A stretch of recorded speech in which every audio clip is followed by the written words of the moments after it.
Timun Mas dan Raksasa. Alkisah di sebuah desa, hiduplah seorang janda bernama Mbok Srini. Mbok Srini hidup sebatang kara karena suaminya sudah meninggal dan ia tak memiliki anak.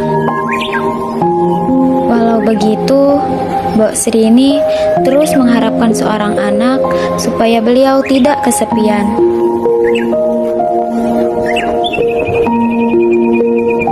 Pada suatu ketika, Mbok Srini bermimpi didatangi oleh sesosok raksasa di hutan.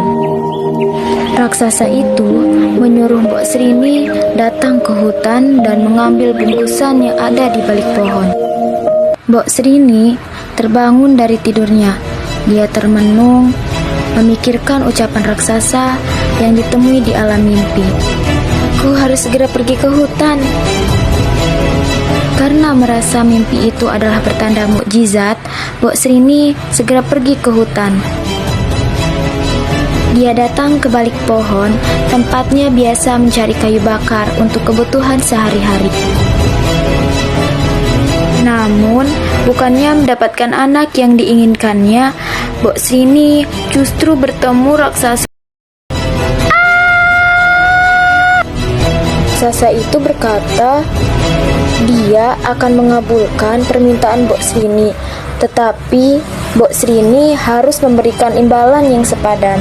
Aku akan mengabulkan segala permohonanmu, tetapi ada syaratnya. Raksasa ingin Mbok Srini membesarkan seorang anak, dan ketika anak itu berusia 6 tahun, raksasa akan mengambil dan memakannya. Mbok Srini pun menyetujui ucapan raksasa. Baiklah raksasa, aku menyanggupi persyaratanmu. Raksasa kemudian memberikan segenggam biji timun mas kepada Mbok Srini. Raksasa menyuruh Mbok Srini merawat biji timun mas itu. Setelah itu, Mbok Srini segera pulang ke rumah untuk menanam biji timun mas pemberian raksasa. Semoga tumbuh baik dan subur. Sejak saat itu, Mbok Srini selalu rajin menyirami dan merawat tanaman timun mas. Biji timun mas itu mulai berubah menjadi pohon yang lebat hingga menghasilkan buah timun yang besar. Karena merasa timunnya sudah tumbuh, Mbok Srini segera membuka timun mas yang paling besar. Dari dalam timun mas, muncullah seorang bayi perempuan yang sangat cantik. Karena anak itu berasal dari timun, Mbok Srini pun memberinya nama Timun Mas. Sejak saat itu, Timun Mas tumbuh menjadi anak cantik yang hidup dengan baik karena Mbok Srini selalu menjaga dan merawatnya.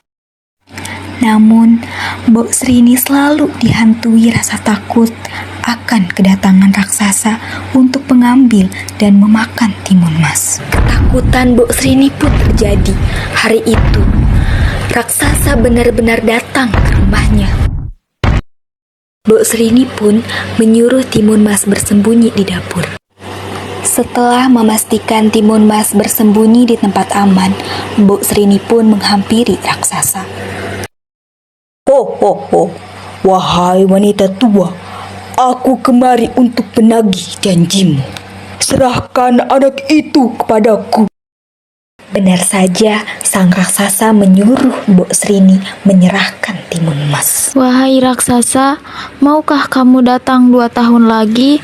Timun mas saat ini masih sangat kecil. Tetapi dengan cerdik, Mbok Srini justru berkata, jika timun mas masih terlalu kurus dan tidak enak dimakan. Mbok Srini juga menyarankan agar raksasa menunggu 2 tahun lagi. Raksasa pun mengiyakan ucapan Mbok Srini dan berkata dia akan datang 2 tahun lagi.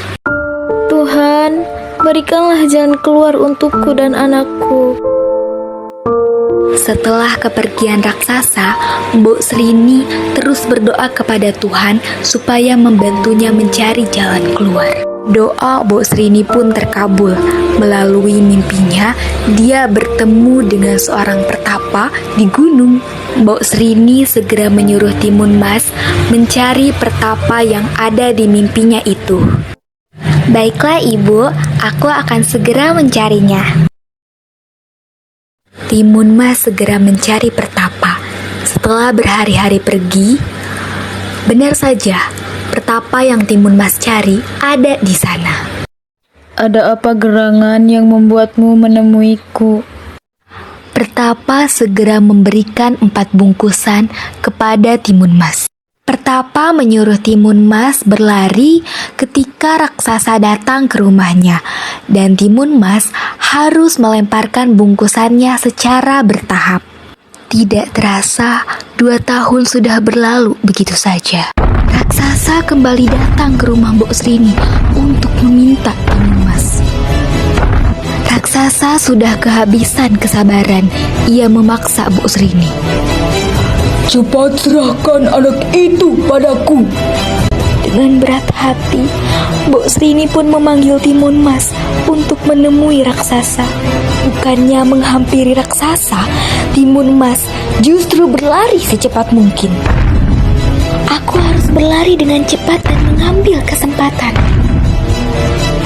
Timun Mas segera melemparkan 1 bungkusan pertama yang ternyata berisi biji timun. Ketika biji itu dilemparkan ke arah raksasa, seketika muncul ladang timun yang sangat banyak, sehingga raksasa kesulitan bergerak.